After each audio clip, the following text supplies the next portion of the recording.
Welcome back to my channel. Now, let's jump into our code. We start by importing the required libraries, requests, and Colorama. We also initialize the Colorama module for colorful output. Next, we define some color constants using the for class from Colorama. These will allow us to print colorful text in the console. Moving on, we have a handy function called getDir which takes in a degree value and returns the corresponding compass direction. This will be useful when we extract wind direction information later on. Now, let's move to the main part of our script. We define a function called getWeather that retrieves weather data from the OpenWeatherMap API.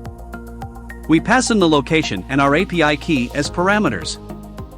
Inside the function, we construct the API URL with the provided location and API key.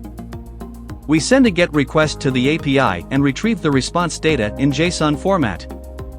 We extract various weather parameters such as temperature, humidity, weather description, visibility, wind information, and pressure from the JSON data.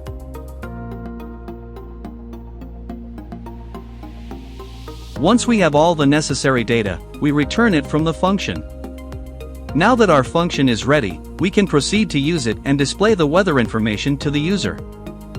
We print a cool ASCII art banner and a tagline to make our program visually appealing. We prompt the user to enter their desired city for weather information.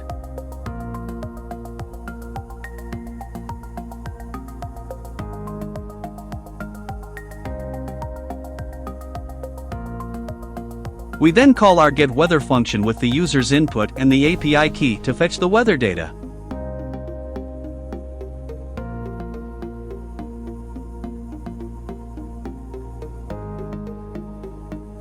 Finally, we print out the weather information in a user-friendly format using f-strings.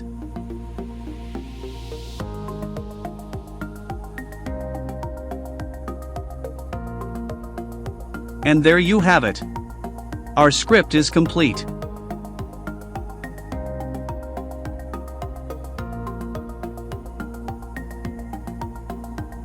You can now fetch weather data for any location using the OpenWeatherMap API.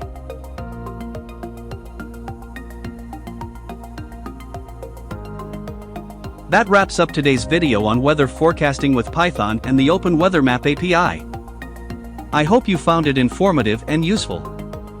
If you did, don't forget to give this video a thumbs up and subscribe to our channel for more exciting Python tutorials. As always, the complete code for this project will be available in the video description below, so be sure to check it out. If you have any questions or suggestions, feel free to leave them in the comments. Thanks for watching, and I'll see you in the next video. Happy coding!